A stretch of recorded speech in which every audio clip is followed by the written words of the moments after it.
Hello everyone, क्या हाल है सभी के। आई होप सब बढ़िया होंगे।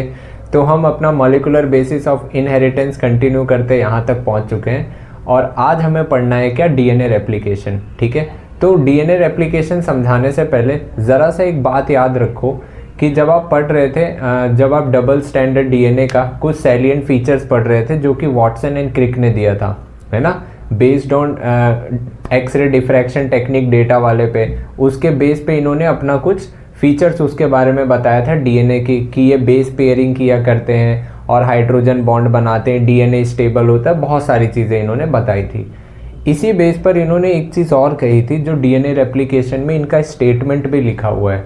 मतलब ये बोला करते थे कि हमारे नज़रिए से ये चीज़ हटती नहीं है। मतलब जब ये चीज़ ये बता रहे थे कि जब हम ये पूरा डेटा दे रहे थे तो इसमें हमने एक चीज़ नोटिस करी कि जो कॉम्प्लीमेंट्री बेस पेयरिंग हो रही थी, मतलब कि कोई स्ट्रैंड था उसके अगेंस्ट में जब बेस पेयरिंग हो रही थी और नया स्ट्रैंड बन रहा था डीएनए का, तो उस टाइम पर ही जब इन्होंने देखा कि बेस पेयरिंग जो होती है डीएनए में, यही इन्हें समझ आया क्या कि डीएनए कहीं ना कहीं अपनी कॉपी ये जो बना रहा है ये रेप्लिकेशन ही है। तो यहाँ पे ये बात यहाँ पे हमें समझ आती है कि डीएनए रेप्लिकेशन कुछ नहीं है, बस यही है, कॉम्प्लीमेंट्री बेस पेयरिंग है। इसी के बेस पर इन्होंने बताया था। अब यहाँ पे इनका वो स्टेटमेंट समझने की बहुत ज़रूरत है कि इन्होंने बोला क्या था।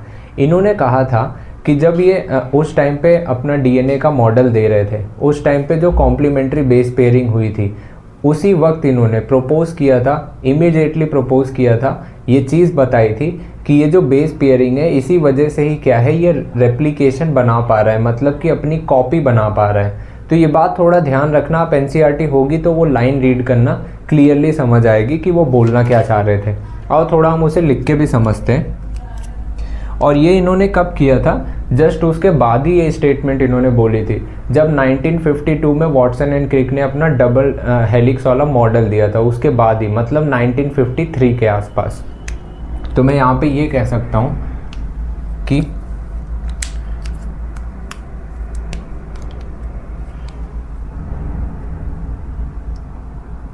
while proposing DNA double helix model, कौन प्रपोज कर रहे थे, वॉटसन एंड क्रिक 1953 में। उसी टाइम पे इमीडिएटली proposed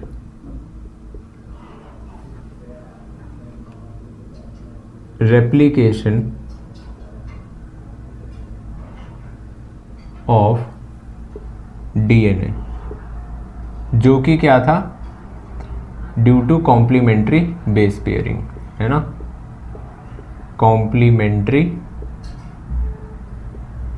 बेस पेयरिंग। और ये जो इन्होंने बताया था, ये जो इन्होंने रेप्लिकेशन वाली बात कही थी, ये कहना चाह रहे थे कि ये रेप्लिकेशन सेमी कंजर्वेटिव होता है, सेमी कंजर्वेटिव डीएनए रेप्लिकेशन। इसका मतलब क्या है, इसका मतलब सिंपल से यही है कि जब कोई डीएनए अपनी कॉपी बनाता है तो डीएनए के पास दो स्ट्रैंड होते थे, ठीक है, ऐसे दो स्ट्रैंड इनके पास होते थे। तो जब इन्हें कॉपी बनाएगा, इन्हें कॉपी बनाना होगा, तो इनके ये दोनों स्ट्रैंड पहले तो अलग होंगे और अलग होने के बाद हर एक स्ट्रैंड क्या करेगा, एक तरह के टेम्पलेट की तरह काम करेगा। टेम्पलेट क्या है कि मुझे यहाँ पर बेस पेयर लगे हुए दिख रहे हैं, मतलब बेसेस दिख रहे हैं, तो मैं इसके अगेंस्ट में, इसके कॉम्प्लीमेंट्री में और भी सारे बेसेस जोड़ के नया एक यहाँ पे स्ट्रैंड तैयार कर लूँगा। अगर यहाँ पे ए है, जी है, सी है, तो इसके कॉम्प्लीमेंट्री मुझे पता है क्या है, ए के आगे टी लगाना है, जी के आगे सी लगाना है, तो बेस पेयरिंग के हिसाब से मैं इसका एक नया स्ट्रैंड बना दूंगा। मतलब कि आप ये कह रहे हो कि जो पेरेंट का था डीएनए, ठीक है, और वहाँ से अब दो डॉक्टर हमें बनाने हैं डीएनए का, लेकिन याद रखो उसी में पेरेंट का एक वाला और इधर भी पेरेंट का एक, दोनों तरफ कहीं ना कहीं बचा हुआ है। अगर डायग्राम से बताऊं तो ये चीज़ समझ आएगी कि अगर मैं इसकी बात कर रहा हूँ, एनसीईआरटी में डायग्राम भी दिया हुआ है, एक बार आप देखना। देखो ये डीएनए था, इसका एक एक स्ट्रैंड क्या हुआ, सेपरेट हुआ, और ये क्या था, पेरेंटल डीएनए है। ये मैं क्या कह रहा हूँ, पेरेंटल डीएनए स्ट्रैंड है जो कि एक्ट एज टेम्पलेट, जो टेम्पलेट की तरह काम कर रहा है कि यहाँ पे मैं बेसिस देख के इसके अगेंस्ट में सामने पेयर और जोड़ता चला जाऊँगा। तो यहाँ पर जब आप और पेयर को जोड़ते जाओगे तो यहाँ पर ऐसा लगता है एक नया स्ट्रैंड बन के तैयार हो जाएगा, कुछ इस तरीके से। ठीक है, तो ये जो बना ये क्या है, न्यू स्ट्रैंड है। न्यू स्ट्रैंड कैसे फॉर्म हुआ, form due to complementary base pairing. ठीक है, कॉम्प्लीमेंट्री बेस पेयरिंग की वजह से न्यू स्ट्रैंड फॉर्म हुआ। तो अब यहाँ पे आप कह सकते हो कि ये जो पेरेंटल डबल स्ट्रैंडर्ड डीएनए था, इसका ऐसा लगता है आधा हिस्सा यहाँ पर है और इसका आधा हिस्सा यहाँ पर है।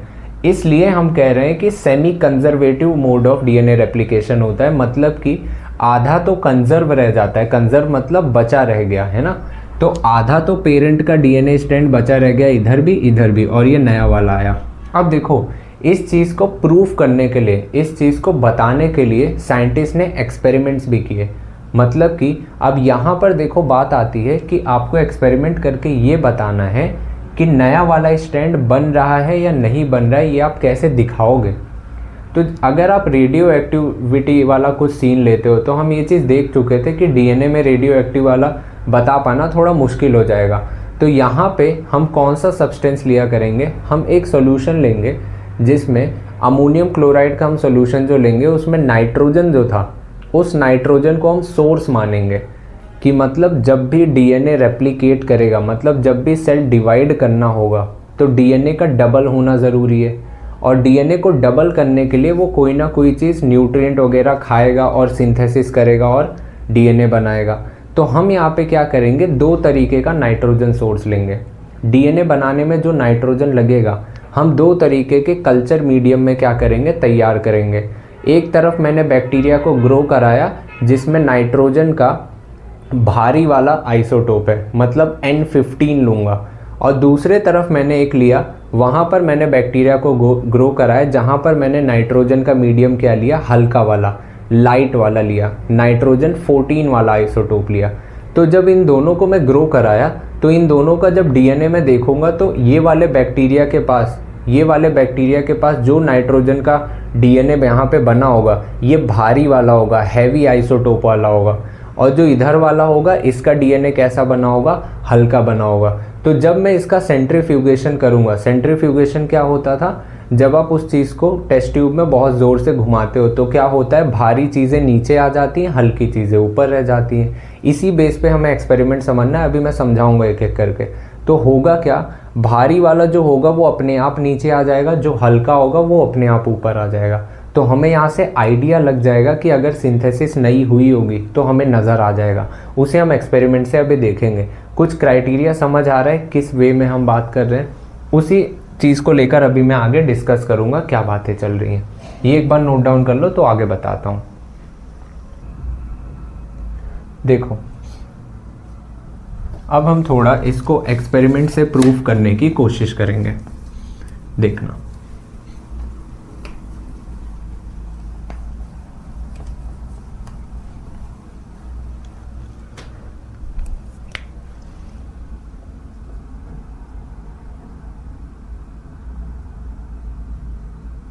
Experimental proof. देखो यहाँ पे तो एक चीज़ पहले आप याद रखना कि सबसे पहले एक्सपेरिमेंट जो हुआ,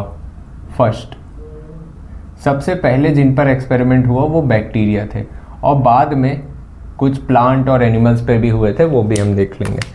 यहाँ याद रखना सबसे पहले हुआ था बैक्टीरिया पे, और कौन सा बैक्टीरिया, पूरे बायो में हम एक ही बैक्टीरिया पे ज़्यादातर क्या करते हैं, एक्सपेरिमेंट करते हैं। कौन सा था वो, ई कोलाई बैक्टीरिया। ये 18 मिनट में डिवाइड कर जाता है भाई। और ये बैक्टीरिया पे किसने एक्सपेरिमेंट किया था, मेसेल्सन और एक और साइंटिस्ट थे स्टाहल, इनका पूरा नाम एनसीईआरटी से देख लेना। इन्होंने 1958 में एक्सपेरिमेंट किया था इनके ऊपर, ठीक है। मेसल्सन एंड स्टाहल ने बैक्टीरिया पे एक्सपेरिमेंट किया था। बाद में और समय बाद कुछ प्लांट्स पर भी हुए थे, जैसे कि विक्सिया फैबा, फैबा बीन्स जिसमें होता है, ये इसकी डिस्कवरी मतलब इस पे एक्सपेरिमेंट किया था किसने, एक साइंटिस्ट का नाम था, मे बी अभी एग्जैक्टली ध्यान नहीं आ रहा है, वो आप देख लेना। उन्होंने भी इसी टाइम पर 1958 पर ही क्या किया था, उन्होंने भी एक्सपेरिमेंट किया था एग्जैक्ट डेट में। तो ये दोनों साइंटिस्ट ने ये जो सेमी कंजर्वेटिव मोड वाला डीएनए था, ये दोनों एक ही डेट पर किया था, ठीक है। तो ये बात ध्यान रखना, ये दो के दोनों ने एक ही डेट पर किया था। टेलर में भी नाम है ना, पूरा नाम चेक कर लेना। तो ये दोनों ने 1958 में क्या किया था, दोनों ने इसी बेस पर एक्सपेरिमेंट दिया था। हमें अभी क्या समझना है, पहले हम बैक्टीरिया को लेकर चल रहे हैं, इनका केस मेसल्सन स्टाहल का केस जो दिया गया है एनसीईआरटी में प्रॉपरली, तो वो पहले समझेंगे, उसके बाद ह्यूमंस में देखेंगे कैसे डीएनए रेप्लिकेशन हुआ करता है, ठीक है। अभी हम देख रहे हैं किसका, मेसल्सन स्टाहल का एक्सपेरिमेंट देख रहे हैं, देखना। मेसल्सन एंड स्टाहल का एक्सपेरिमेंट कब आया था, 1958 के दौरान आया था। इन्होंने क्या यूज किया था, इन्होंने जो बैक्टीरिया लिया था उसे इन्होंने ग्रो किया था कुछ मीडियम में, जो अभी मैं बात बता रहा था, ठीक है।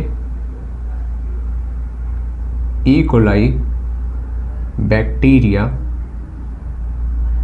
ग्रो ऑन, इन्होंने उसे ग्रो किया इस मीडियम में NH4Cl, वो भी ये कौन सा है, अमोनियम क्लोराइड जिसको आप बोल रहे हो। यहाँ पे हमने नाइट्रोजन को एज अ सोर्स लिया था और दो तरीके का हमने मीडियम तैयार किया था इसी नाइट्रोजन के सोर्स के बेस पे।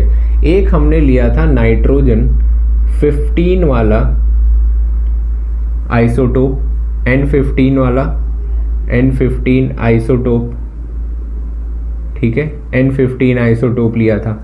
दूसरी जगह हमने क्या लिया था, N14 वाला,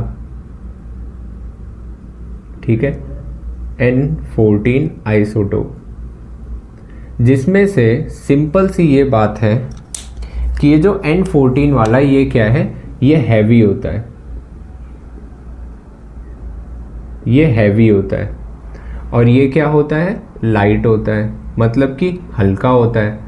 अब सोचो अगर मैं बैक्टीरिया को इन दोनों मीडियम पे अगर ग्रो कराऊंगा, ठीक है, मतलब अगर मैंने ये मीडियम तैयार किया, ठीक है, इस मीडियम में अगर मैंने क्या किया, बैक्टीरिया को अगर मैंने ग्रो कराया, तो आप खुद सोचो अगर मैं इसमें ग्रो कराऊंगा जहाँ पर नाइट्रोजन कौन सा है, 15 वाला आइसोटोप है, अगर नाइट्रोजन 15 वाला यहाँ पर है, कौन सा है ये, NH4Cl वाला है, N15 वाला, अगर मैं यहाँ पे इसको ग्रो कराऊंगा तो जब ये डीएनए की सिंथेसिस अपनी किया करेगा, ये ई कोलाई बैक्टीरिया, जब ये ई कोलाई बैक्टीरिया अपने डीएनए की सिंथेसिस किया करेगा, तो ये हर बार जो भी डीएनए अपना बना रहा है, इसके सारे स्ट्रैंड्स कैसे बनने लग जाएंगे धीरे धीरे, N15 वाला नाइट्रोजन ले लेकर उनके डीएनए कैसे बन जाएंगे, ऐसा लगता है कि ये हैवी वाला बन जाएगा। हैवी को मैं चलो ऐसे इंडिकेट कर दे रहा हूँ, और ये दोनों ही स्ट्रैंड क्या है, N15 वाला है, ये भी क्या है, N15 वाला आ गया, दोनों ही क्या है, ये डीएनए हैवी डीएनए हो गया ई कोलाई बैक्टीरिया। अब अगर मैं यहाँ पे N14 जो कि नॉर्मल कंडीशन आप कह सकते हो, नॉर्मल वाला है, जो कि लाइट है, हल्का है, यहाँ पर जो बैक्टीरिया ग्रो कर रहा होगा, तो नॉर्मल कंडीशन के लिए अगर मैं बात करूं, यहाँ पे जो इनका डीएनए होगा, ठीक है, ऐसे है, यहाँ पर इनका डीएनए कैसा होगा, N14 वाला, N14 वाला, क्यों, क्योंकि यहाँ पर हमने क्या लिया है, N14 वाला है ना, लाइट वाला लिया है, तो यहाँ पे जब ये ग्रो करेगा इसका डीएनए N14 वाला बन जाएगा। अब देखो, अब हमें ये देखना है कि जब मैं करूँगा क्या एक्सपेरिमेंट में, वो समझना। मैंने ये बैक्टीरिया को ग्रो कराया, N15 वाला मेरे पास बैक्टीरिया आ गया, ठीक है। मैंने इसमें से बैक्टीरिया उठा लिया, अब मैंने इसको ये नॉर्मल वाले मीडियम में डाल दिया। अब आप सोचो, अगर जिसके पास दोनों N15 का डीएनए है, अगर उसको मैंने नॉर्मल मीडियम में डाल दिया, तो जब वो डीएनए का रेप्लिकेशन करेगा, ठीक है, और हर स्ट्रैंड पर नई सिंथेसिस करने जाएगा डीएनए की, तो वो नई सिंथेसिस कौन से नाइट्रोजन वाली होगी? जो नॉर्मल मीडियम में प्रेजेंट है वही तो खाना खा के सिंथेसिस करेगा। तो इस पे जो भी सिंथेसिस होगी नई वाले डीएनए की, वो N14 वाली सिंथेसिस होगी, एक साइड इधर भी और दूसरे साइड इधर भी। तो आप ये कह सकते हो, जब मैं ऐसा कुछ करूँगा तो मुझे हाइब्रिड डीएनए देखने को मिलेगा। ऐसा ही कुछ केस इन्होंने अपने एक्सपेरिमेंट में किया था। वो बताने से पहले मैं थोड़ा सा आपको डेंसिटी वाला थोड़ा समझा देता हूँ। इन्होंने जो डेंसिटी की बात करी थी, CH-Cl डेंसिटी ग्रेडियंट को लेकर, CH-Cl डेंसिटी ग्रेडियंट, इस पे इन्होंने सेंट्रीफ्यूगेशन किया था। सेंट्रीफ्यूगेशन किया था। क्या होता है सेंट्रीफ्यूगेशन? जब उसको आप टेस्ट ट्यूब में रख के आप गोल गोल घुमा देते हो, तो होता क्या है, भारी चीज़ें नीचे आनी शुरू हो जाती है। तो इस टेस्ट ट्यूब में इन्होंने क्या लिया, सीजियम क्लोराइड लिया था।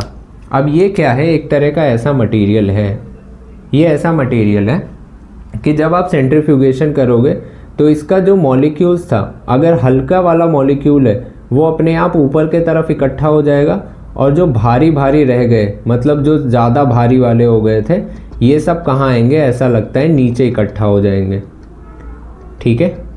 तो आप ये कह सकते हो कि इनकी डेंसिटी ऊपर से लेके नीचे तक ऐसा लगता है यहाँ कम थी, फिर बढ़ते बढ़ते बढ़ते बढ़ते नीचे एकदम ज़्यादा डेंस पार्टिकल हो गए, काफ़ी भारी पार्टिकल्स हो गए। आप कह सकते हो इनकी डेंसिटी इंक्रीजेस, बढ़ती गई। अब यहाँ पर बात ये आई, जैसे हम तराजू पे वजन तौलते हैं, यहाँ पर एक तरफ लोहे का कोई बाट रखा और इधर हमने सब्जी कोई ली, और जब ये इसके बराबर होता है तो इक्वल जगह पर आके ये रुक जाते हैं, तो हम जानते हैं दोनों का वजन क्या है, बराबर है।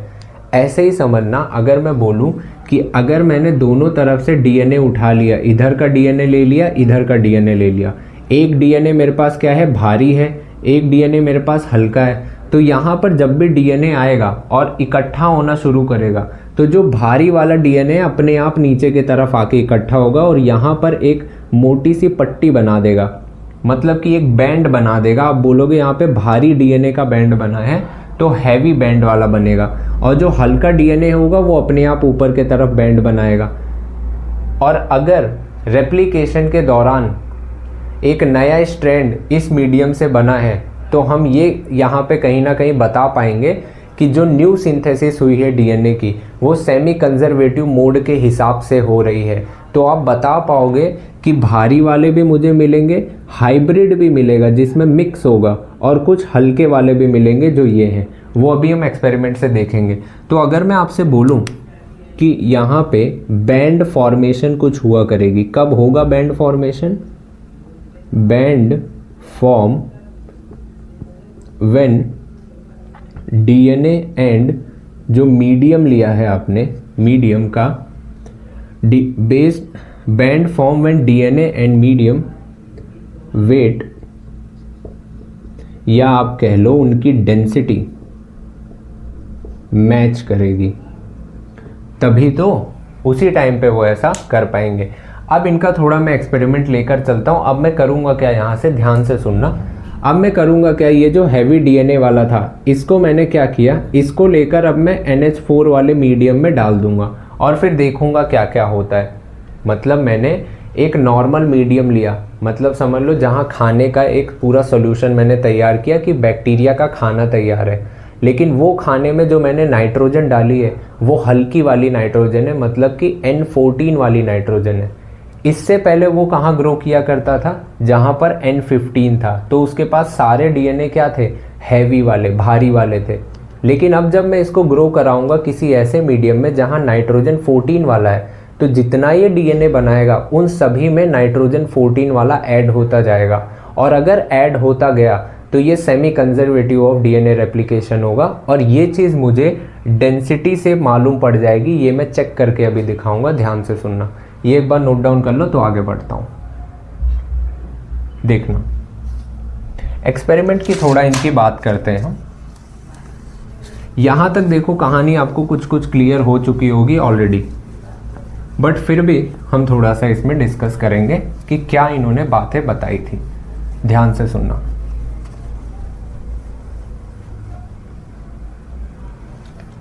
एक्सपेरिमेंट की मैं बात करूं, यहाँ पे इन्होंने जो एक्सपेरिमेंट किया, एक तरफ मैं ले रहा हूं क्या, पेरेंटल वाला डीएनए। पेरेंटल वाला किसको मान रहा हूं, जो नाइट्रोजन 15 वाला है, ठीक है। तो एक तरफ मैंने क्या लिया समझ लो, एक तरफ मैंने लिया पेरेंटल,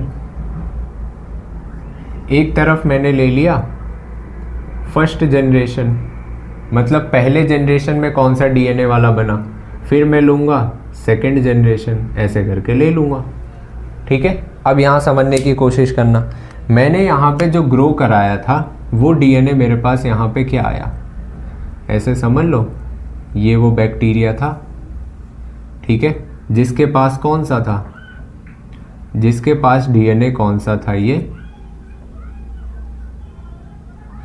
N15 और N15 वाला डीएनए होगा। कौन सा, ये NH4Cl15 वाला था, ठीक है। ये तो समझ जाओगे ना, ये बैक्टीरिया था।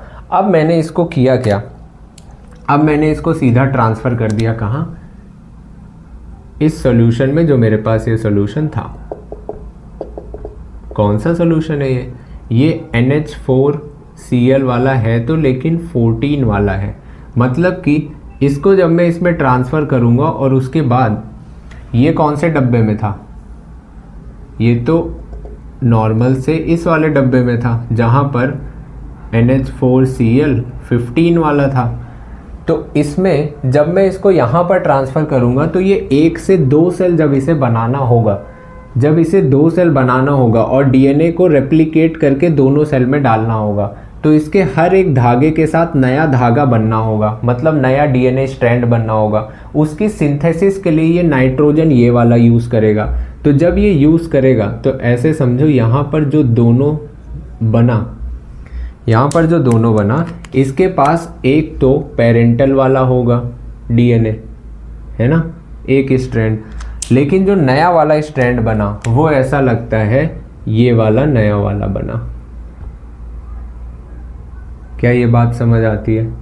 मतलब कि N14 वाला मिला इधर मुझे, N14, साथ ही साथ मुझे यहाँ पे क्या मिला है, N15 वाला भी। तो आप ये कह सकते हो जो मुझे यहाँ पे डीएनए मिला, ये मुझे हाइब्रिड डीएनए मिला, है ना। तो यहाँ पे मुझे क्या मिला, हाइब्रिड मिला है। मतलब यहाँ पे आप कह सकते हो N14 और N15 वाला डीएनए मिला है, N14 और N15 वाला डीएनए मिला है। और हम जानते हैं कि ई कोलाई, ये जो बैक्टीरिया है, ये 20 मिनट में डिवाइड करता है, ठीक है। 20 मिनट में क्या करता है, डिवाइड करता है। मतलब एक बार डिवीज़न करेगा तो 20 मिनट लेगा, ठीक है। अगली बार ये जब डिवीज़न करेगा तो फिर से 20 मिनट लेगा। तो मैं ये कह सकता हूँ शुरू से वहाँ तक टोटल कितने हो जाएंगे, 40 मिनट हो जाएंगे। तो आखिरकार ये 40 मिनट बाद जब ये इसी मीडियम में मैं इसको फिर से और ग्रो होने दूंगा, तो ऐसा लगता है ये टोटल 2 की बजाय अब ऐसे 4 सेल्स बना लिया करेगा। मीडियम कौन सा है, ये वही मीडियम है जिसमें ये अभी ग्रो कर रहे थे। कौन सा, NH4Cl14 वाला। लेकिन अब ध्यान से देखना, अगर मैं ये सारे स्ट्रैंड की बात करूं, ये वाला जो डीएनए का स्ट्रैंड था ये अलग अलग होंगे क्योंकि अलग अलग सेल्स में जाना है। ये एक इधर अलग होगा इस सेल का, और दूसरा वाला एक हो सकता है इधर ऐसे अलग हुआ हो। इसी तरह इसका भी अलग अलग होगा, एक इसका इधर आया होगा, दूसरे वाले का ये आया होगा। ये कौन सा था, इस जनरेशन का पहला वाला स्ट्रैंड था। अब यहाँ पे सिंथेसिस कौन सी होगी, N14 वाला। तो यहाँ पर N14 एक यहाँ बना, यहाँ पे भी बना, यहाँ पे भी N14 का बना, यहाँ पर भी N14 का बना। आपको यहाँ से समझ क्या आ रहा है? आपको यहाँ से एक बात समझ आ रही है कि मुझे ये जो दो मिले, ये तो N15 का एक था यहाँ पे, ये भी N15 वाला। लेकिन ध्यान से देखो तो यहाँ पे मुझे ये तो N14 था, ये भी N14। ये वाले कौन से थे? N14 वाले दोनों ही स्ट्रैंड थे। यहाँ पर भी N14 वाले दोनों ही स्ट्रैंड थे। मैं यहाँ ये कह सकता हूँ कि मुझे यहाँ पर हाइब्रिड भी मिला, जो कि कौन सा है, N14 N15। और मुझे लाइट डीएनए भी मिला, जो कि कैसा है, N14 N14 है। अब मुझे ये बताओ इन दोनों में कितना कितना मिला है। हाइब्रिड वाला आप कहोगे 2 मिला है और ये भी 2 मिला है, मतलब कि मैं ये कह सकता हूँ 50% ये वाला मिला है और 50% ये वाला मिला है। दोनों ही मिला है। कौन सी जनरेशन में? सेकंड जनरेशन में। इसी तरह जैसे जैसे आप इसकी जनरेशन आफ्टर जनरेशन कराते जाओगे, मान लो अब हो जाएंगे 60 मिनट, जैसे जैसे जनरेशन बढ़ेगी वैसे वैसे ये जो नए नवेले बन रहे हैं ना डीएनए, इनकी संख्या बढ़ती जाएगी। याद करो यहाँ पर एक भी नहीं था, अगली जनरेशन आते आते 50% हो गए, इसके बाद आते आते क्या होगा, ये 75% हो जाएंगे। मतलब कि जो लाइट डीएनए होगा ये 75% हो जाएंगे अगली जनरेशन में, और जो हाइब्रिड था, हाइब्रिड वाला 25% हो जाएगा।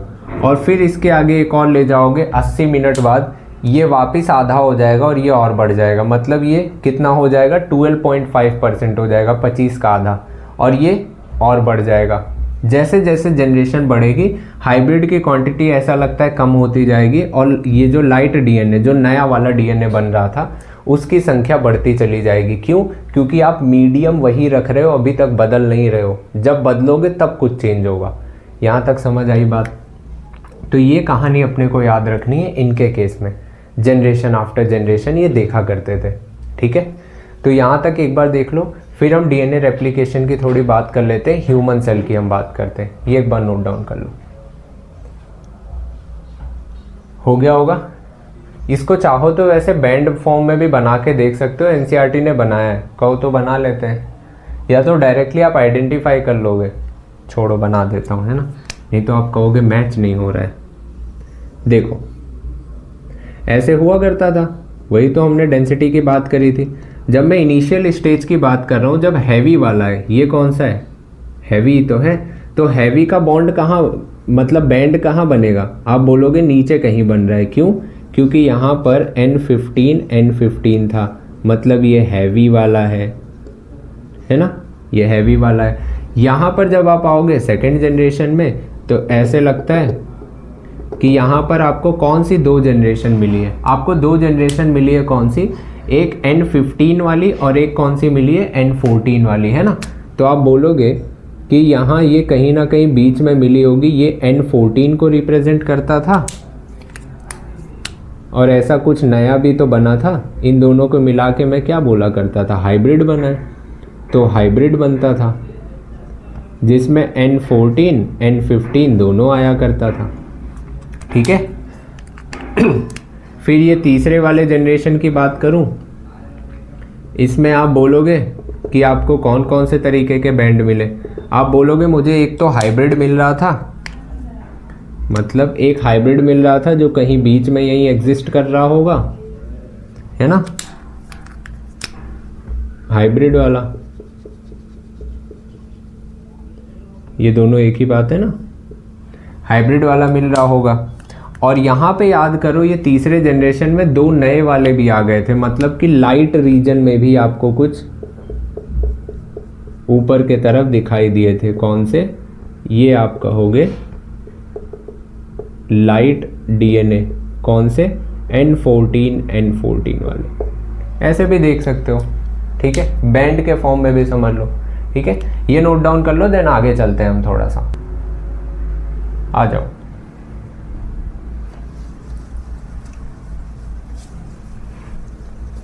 अब हम क्या देख रहे हैं, अभी थोड़ा सा डीएनए रेप्लिकेशन हम अपने केस में देख रहे थे, ह्यूमंस में क्या हुआ करता है, किस तरीके से हुआ करता है, कौन से एंजाइम्स यूज हुआ करते हैं, ये सब देख लेते हैं। देख,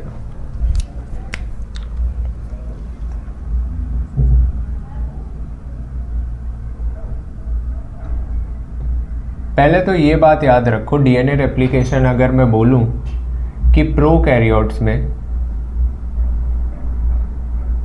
कब होती है और यूकैरियोट्स में कब होती है।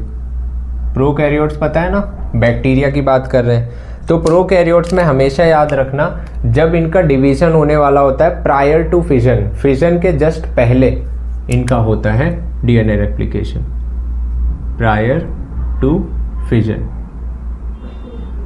और इनका ध्यान रखना एस फेज में होता है, S phase of cell cycle, ठीक है। सेल साइकिल के एस फेज में इनका डीएनए रेप्लिकेशन होता है। अब हमारे केस में अगर हम बात करें तो सिंपली हमें ये चीज़ पता है कि हमारा डीएनए लगभग 2.2 मीटर का डीएनए और इतना लंबा डीएनए है। अब इतने लंबे डीएनए को अगर आप शुरू से आखिरी तक एक बार में अगर कंप्लीट करके इसका 2 टुकड़ा बनाने की कोशिश करोगे, मतलब 2 डीएनए बनाने की कोशिश करोगे, रेप्लिकेशन करने की कोशिश करोगे, तो ये शुरू से आखिरी तक 2.2 मीटर डीएनए को एक बार में करना बहुत लंबा प्रोसेस हो जाएगा, बहुत कॉम्प्लिकेटिंग भी हो जाएगा। तो हम ये चीज़ पढ़ते आए हैं सेल साइकिल, सेल डिवीजन से भी और cell the unit of life से भी, कि जब भी हमें टिश्यूज या ऑर्गन ये सब हम बनाया करते थे, क्यों? क्योंकि हमें डिवीजन ऑफ लेबर ये चीज़ बताई गई थी कि जब हम काम का बंटवारा कर देते हैं तो पूरी बॉडी प्रॉपर एफिशिएंट तरीके से काम करती थी। वैसे ही हमें देखना है कि अगर मैं ये पूरा का पूरा इतना लंबा जो डीएनए है, अगर मैं एक बार में इसे रेप्लिकेट करने जाऊं तो बड़ा कॉम्प्लेक्स और बड़ा टाइम टेकिंग प्रोसेस है। तो इसको रेप्लिकेट करने के लिए सिंपली आप क्या करो, इसके छोटे छोटे जो फ्रेगमेंट्स हैं इनको आप क्या करो, बांट के रख दो और सब आपस में क्या करें उसके बाद यहाँ पर रेप्लिकेशन करें। मतलब यहाँ भी शुरू हो जाए, यहाँ भी, यहाँ भी, यहाँ भी, क्योंकि एंजाइम्स तो आपके पास हैं ही, ठीक है। तो आप अगर सारे जगह थोड़ा थोड़ा शुरू कर दोगे तो एक बार में पूरा डीएनए रेप्लिकेट हो जाएगा। तो ये चीज़ की जाती है। और हम ये बात जानते हैं कि ये 2.2 मीटर का डीएनए होता है ह्यूमंस में, है ना, हमारे केस में। अब अगर मैं किसी एक सेगमेंट को उठाऊं, किसी एक छोटे सेगमेंट को ऐसे मैं ले रहा हूं, ठीक है, ऐसे समझ लो। तो जब भी डीएनए रेप्लिकेशन हुआ करेगा तो हमेशा ये बात अभी भी ध्यान रखना कि कभी भी डीएनए रेप्लिकेशन ऐसे किनारे किनारे से नहीं हुआ करता है। वो किसी एक पर्टिकुलर साइट से, पर्टिकुलर जगह से होता है और उस जगह का नाम क्या हुआ करता है, ओरिजिन ऑफ रेप्लिकेशन।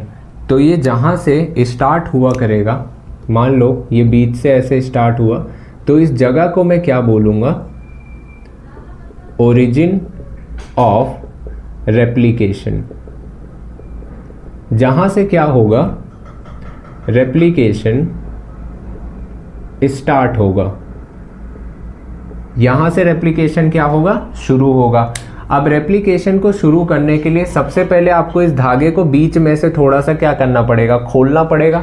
और अगर ये बीच में से खुलेगा नहीं तो आप उसके अलग बेस पेयरिंग बनाना शुरू कैसे कर पाओगे।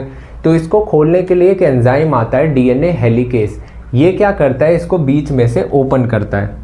तो मैं यहाँ पे लिख दे रहा हूँ कि यहाँ पर आता है एंजाइम डीएनए हेलिकेस। ये क्या करता है, डीएनए को अनवाइंड करता है, ओपन करता है। और जब ये ओपन करेगा तो कुछ ना कुछ हमें डीएनए ऐसा नज़र आना शुरू हो जाएगा, ठीक है, कुछ ऐसे नज़र आना शुरू हो जाएगा।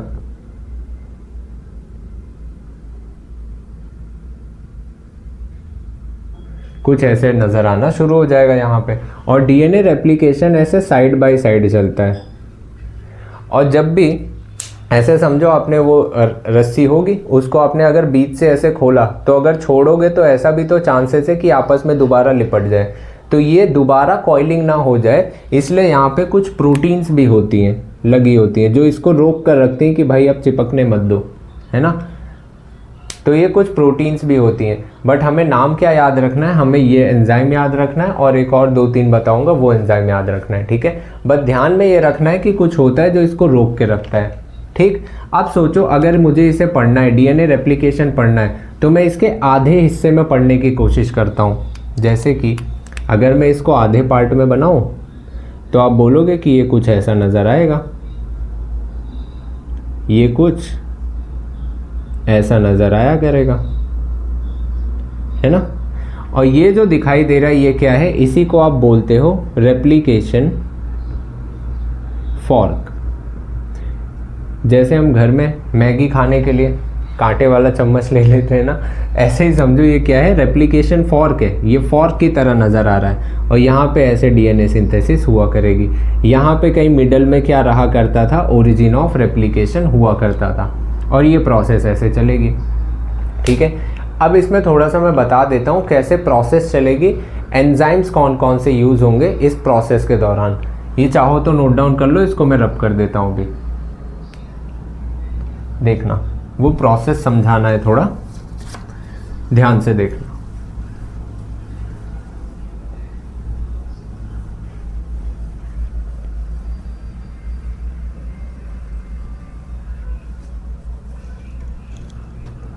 देखो मैं यहाँ पे क्या बात कर रहा हूँ, अभी वहाँ पे हमें डीएनए बना के देखना है।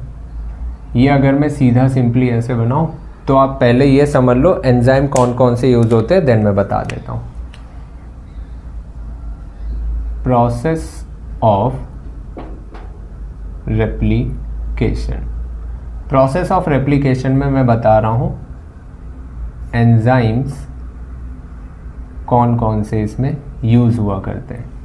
एक तो इसमें यूज़ होता है आपका, अभी जो हमने बात करी डीएनए हेलिकेज,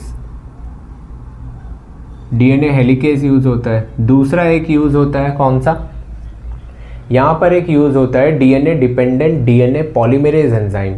ये क्या करता है अभी बताऊंगा। DNA dependent DNA polymerase.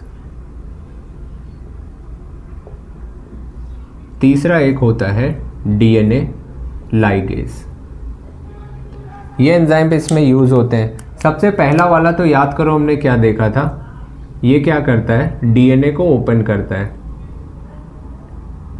DNA को अनवाइंड करेगा, मतलब खोलेगा या कह लो ओपन करेगा। और डीएनए डिपेंडेंट डीएनए पॉलीमरेज क्या करता है, इसकी 2-3 बातें याद रखना। पहली चीज़ तो ये काफ़ी फास्ट होता है एंड एक्यूरेट होता है, मतलब अपना काम बहुत बढ़िया तरीके से करता है और बहुत तेज़ी से भी करता है ये सब एंजाइम। इसका रेट ऑफ एक्शन आप कह सकते हो, रेट ऑफ स्पीड इसकी ज़्यादा होती है। और ये पॉलीमराइज करता है, पॉलीमराइजेशन करता है कोई एक डायरेक्शन में। पॉलीमराइजेशन क्या होता है, जैसे कोई स्ट्रैंड है, ठीक है, अब इस स्ट्रैंड पे मुझे क्या करना है, बेस पेयर जोड़ जोड़ के मुझे आगे इसका नया टेम्पलेट बनाना है। तो पॉलीमराइजेशन का मतलब ये है, जब मैं नंबर ऑफ न्यूक्लियोटाइड्स ऐड करते जाऊंगा तो इसका एक पूरा पॉलीमर बनेगा। तो ये पूरा का पूरा पॉलीमर बनाते आगे जाऊं तो ये क्या है, पॉलीमराइजेशन प्रोसेस है। तो ये पॉलीमराइजेशन हमेशा किस डायरेक्शन में किया करेगा, सिर्फ एक डायरेक्शन में करता है, 5' to 3' के डायरेक्शन में। और 3' पे OH फ्री होता है, वहाँ पर नया नया जुड़ता चला जाता है न्यूक्लियोटाइड। तो हमें क्या ध्यान रखना है, ये जो डीएनए डिपेंडेंट डीएनए पॉलीमरेज है, ये क्या करता है, ये पॉलीमराइजेशन करता है, polymerization only in one direction. कौन से डायरेक्शन में, 5' to 3' डायरेक्शन, ठीक है। सिर्फ एक डायरेक्शन में क्या करता है, पॉलीमराइजेशन किया करता है, ठीक है। और इसकी इंपॉर्टेंट सी बात, पॉलीमराइजेशन किया करता है एक डायरेक्शन में, फास्ट होता है, एक्यूरेट होता है, ठीक है। ये सब बातें हमें पता है। साथ ही साथ ये काफ़ी स्पीड में तो काम करता ही करता है, एक्यूरेसी भी इसकी काफ़ी बढ़िया होती है, काफ़ी तगड़ी होती है। दूसरा, एक एंजाइम और आता है डीएनए लाइगेस, इसके बारे में याद रख लेना। ये क्या करता है, लाइगेशन का, दो डीएनए फ्रेगमेंट्स को या टूटे हुए फ्रेगमेंट्स को जोड़ने का काम करता है, ठीक है, joins fragments of DNA, DNA के फ्रेगमेंट को जोड़ने का काम करेगा। अब देखो हम ये बात जानते हैं कि यहाँ पर जब अभी हम देख रहे थे डीएनए का फ्रेगमेंट, तो ऐसा कुछ कंडीशन थी,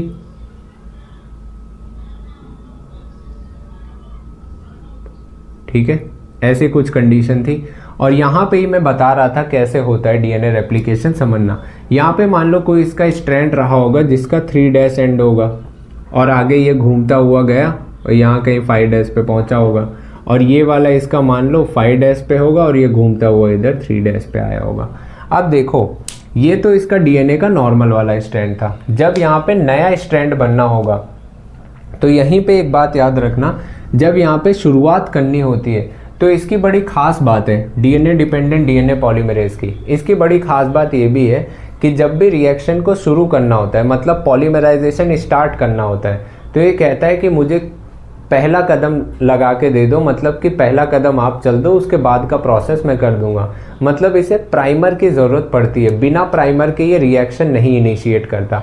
तो चाहो तो ये भी पॉइंट यहाँ इनके ऐड कर लो कि इसे रिक्वायर प्राइमर टू इनिशिएट, शुरू करने के लिए इसे प्राइमर की ज़रूरत पड़ती है। अब यहाँ पे जैसे ही प्राइमर आता है तो उसके बाद ये एंजाइम अपना रोल प्ले करना शुरू करता है। और समझ लो यहाँ पे नया स्ट्रैंड बन रहा है, इसके अपोजिट वाले पॉइंट का ही तो बनेगा। अगर इधर 3' है तो अगला वाला क्या बनेगा, 5' to 3' बनेगा। और याद करो ये जो आपने डीएनए की बात करी, ये हमेशा 5' से 3' ही चलता है, और यहाँ पे 3' पे फ्री है, और ये हमेशा आगे जुड़ता जुड़ता जुड़ता जुड़ता जब तक ये डीएनए ख़त्म ना हो जाए ये चलता चला जाएगा। लेकिन यहाँ पर कहानी गड़बड़ है। यहाँ पर जब वो प्राइमर जोड़ेगा और आगे ऐड करेगा तो यहाँ पर आप खुद देखो कि 5' है तो यहाँ पे 3' आना चाहिए। तो मुझे जो प्राइमर है इसको इस साइड से लगाना पड़ेगा। तो प्राइमर कुछ ऐसे अगर मैं लगाऊँ, मतलब कि 5' to 3' में लगाऊं, तो ये यहाँ पे ऐसे आके कंप्लीट किया करेगा। लेकिन ये अगर जहाँ से जोड़ा हूँ इसके आगे ही तो करेगा, पीछे का कौन कर पाएगा। तो मुझे दोबारा एक नया प्राइमर और पीछे ऐड करना पड़ेगा, फिर और डीएनए खुलेगा, मुझे और दोबारा जोड़ना पड़ेगा। लेकिन इस जगह पर मुझे जोड़ने की ज़रूरत नहीं पड़ेगी। कहना मैं ये चाह रहा हूँ, इसको अगर आप थोड़ा और देखो, यहाँ पे देखना, ये डीएनए क्या हो गया, थोड़ा बड़ा हो गया, ये ऐसे बड़ा हो गया थोड़ा। अब कहानी यहाँ पर इतनी आई कि आप क्या बोल रहे थे कि ये 3' वाला था, ये 5' वाला, और यहाँ कहीं ये ऐसे कॉइल करते करते इनका स्ट्रैंड पहुँचा होगा। और यहाँ पे ये जो आपने शुरू किया था, ये भाई साहब तो 5' to 3' वाले ये आगे चलते चले आ रहे थे, ये रुकेंगे ही नहीं। लेकिन ज़रूरत इनको पड़ती है बार बार। 5' to 3' बनाए, यहाँ तक कंप्लीट हुआ, रुक गया प्रोसेस। फिर अगला टेम्पलेट यहाँ पर लाया इन्होंने 5' to, फिर यहाँ तक 3' तक कंप्लीट किया, फिर अगला यहाँ पर लाएंगे। मतलब ये जोड़ते ही रहेंगे, मतलब ये जोड़ते ही रहेंगे। ऐसा लगता है ये अलग अलग फ्रेगमेंट्स इनको जोड़ना पड़ जाता है। ये जो स्ट्रैंड आपको नीचे दिख रहा है ये लगातार चलता चला जा रहा है, तो आप इसको कह सकते हो कि ये कंटिन्यूअस है। और ये ऐसा लगता है रुक रुक के जा रहा है, तो इसको आप कह सकते हो क्या है, डिसकंटिन्यूअस है, ठीक है। और इसी कंटिन्यूअस को हम क्या बोलते हैं, लीडिंग कहते हैं, लीडिंग स्ट्रैंड कहते हैं। मतलब जो लीड कर रहा है, जो आगे बढ़ता चला जा रहा है। डिसकंटिन्यूअस वाले को हम कहते हैं लैगिंग स्ट्रैंड, मतलब कि जो रुक रुक कर जा रहा है उसको मैं क्या बोल रहा हूँ, लैगिंग स्ट्रैंड कह रहा हूँ। और यहाँ पर ये आगे बढ़ता चला जाएगा, जाता जाएगा। और ये जो आपको छोटे छोटे डिफरेंट फ्रेगमेंट्स दिख रहे हैं, इन सभी को मैं क्या बोलता हूँ, ये जो भी आपको ये फ्रेगमेंट्स दिखते जा रहे हैं छोटे छोटे यहाँ पर, इन्हीं सब फ्रेगमेंट्स को मैं क्या बोलता हूँ, ओकाज़ाकी फ्रेगमेंट्स बोलता हूँ। इन्हीं सबको क्या बोलता हूँ, ओकाज़ाकी फ्रेगमेंट्स। और ये बाद में जॉइंट हो जाते हैं, later joint by DNA ligase. DNA ligase से ये बाद में क्या होता है, बाद में चिपक जाते हैं और पूरा का पूरा रेप्लिकेशन कंप्लीट हो जाया करता है। ये ऐसे खुलता जाएगा डीएनए, रेप्लिकेशन होता जाएगा, फिर नए नए डीएनए यहाँ पे फॉर्म हो जाएंगे। कुछ इस तरीके से क्या होता है, डीएनए का रेप्लिकेशन ह्यूमंस में हुआ करता है। तो ये बात अपने को अच्छे से ध्यान में रखनी है। इनके ये पॉइंट्स याद रखने, फ्रेगमेंट्स ऑफ डीएनए को ज्वाइन करेगा, खासकर कौन से, ये ओकाज़ाकी फ्रेगमेंट्स को। लीडिंग स्ट्रैंड, लैगिंग स्ट्रैंड हमें समझ आया। और इनका ये पॉलीमराइजेशन हमने देखा कि ये एक डायरेक्शन में पॉलीमराइजेशन करता है, 5 से 3, 5 से 3, है ना, अपोजिट में नहीं करता। फास्ट होता है, काफ़ी एक्यूरेट भी होता है। एक और चीज़ यही बड़ी समझने वाली बात है, देखना ज़रा। मैं यहाँ पे कह रहा हूँ आपको कि आप ये जो प्रोसेस कर रहे हो ना डीएनए रेप्लिकेशन का, इसमें काफ़ी एनर्जी खर्च होती है, ठीक है, बहुत एनर्जी कंज्यूमिंग प्रोसेस है, बहुत ज़्यादा एनर्जी इसमें लगती है।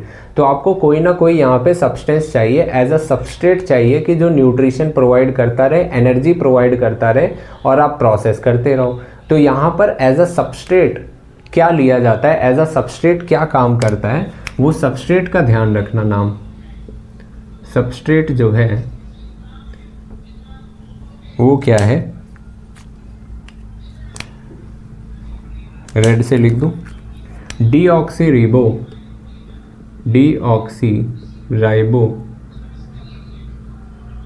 Nucleoside triphosphate. ये जो सबस्ट्रेट है ना, इसका दो काम है, पता है, इसका डुअल फंक्शन है, डुअल फंक्शन है, या आप कह लो डुअल रोल है। इसका दो काम है, ये एज अ सबस्ट्रेट भी काम कर रहा है और ये एनर्जी भी प्रोवाइड करता है। एक्ट एज सबस्ट्रेट और एनर्जी भी प्रोवाइड करता है, ठीक है, सबस्ट्रेट की तरह भी एक्ट करेगा, एनर्जी भी प्रोवाइड करेगा। इसी में एनसीईआरटी में बीच में एक और लाइन लिखी थी, ये जब टॉपिक आप पढ़ोगे एंजाइम्स वाले में, तो इसमें एक चीज़ लिखा है कि ये एंजाइम्स जो हुआ करते थे, ये इतने फास्ट एंजाइम हुआ करते थे, इनकी स्पीड अगर हम देखें तो बैक्टीरिया में हमें पता है बेस पेयर कितना हुआ करता था, 4.6 × 10⁻⁶ बेस पेयर होता था। इसको जब आप देखते हो कि ये हर 18 मिनट में डिवाइड करते हैं, तो अगर आप इसको ये चेक करना चाहो कि number of base pair her second में कितने स्पीड से कर रहा है, तो इनका रेट निकल कर आया था कि 2000 बेस पेयर हर सेकंड ये बनाता जाता है। तो आप सोचो, ये तो बैक्टीरिया में ऐसा कर रहा है। ह्यूमन का डीएनए याद करो कितना था, 6.6 × 10⁹ हुआ करता था बेस पेयर। उसमें ये भी कितना तेज़ी से करता होगा आप कैलकुलेट भी कर सकते हो। लेकिन याद किसका रखना है, बैक्टीरिया वाला, ई कोलाई वाला, 200 बेस पेयर पर सेकेंड वाला। तो यहाँ पे मैं चाहो तो लिख भी दूँ, ठीक है, पॉलीमराइजेशन, या आप कह लो डीएनए रेप्लिकेशन इन बैक्टीरिया। अगर मैं बोलूँ डायरेक्ट, वो ध्यान रख लो, डीएनए रेप्लिकेशन इन बैक्टीरिया, ये होता है 18 मिनट में, है ना, डीएनए रेप्लिकेशन। और अगर मैं बोलूँ रेट कितनी है, कितनी तेज़ी से हो रहा है, तो आप बोलोगे 2000 बेस पेयर पर सेकंड की रेट से ये डीएनए रेप्लिकेशन करता है। सो ये बात यहाँ पे याद रखना, ठीक है। तो अभी इसको यहाँ तक ही रखते हैं, इसके आगे हम पढ़ेंगे ट्रांसक्रिप्शन, थोड़ा बड़ा टॉपिक है, उसे अलग से लेके अच्छे से समझेंगे। तो यहाँ तक अच्छे से रिवाइज कर लो, एक बार एनसीईआरटी भी रीड कर लेना, सारी चीज़ें समझ आएंगी। देन मिलते हैं नेक्स्ट लेक्चर में और ट्रांसक्रिप्शन और बाकी की चीज़ें हम समझने की कोशिश करेंगे। थैंक यू सो मच, मिलते हैं नेक्स्ट लेक्चर में।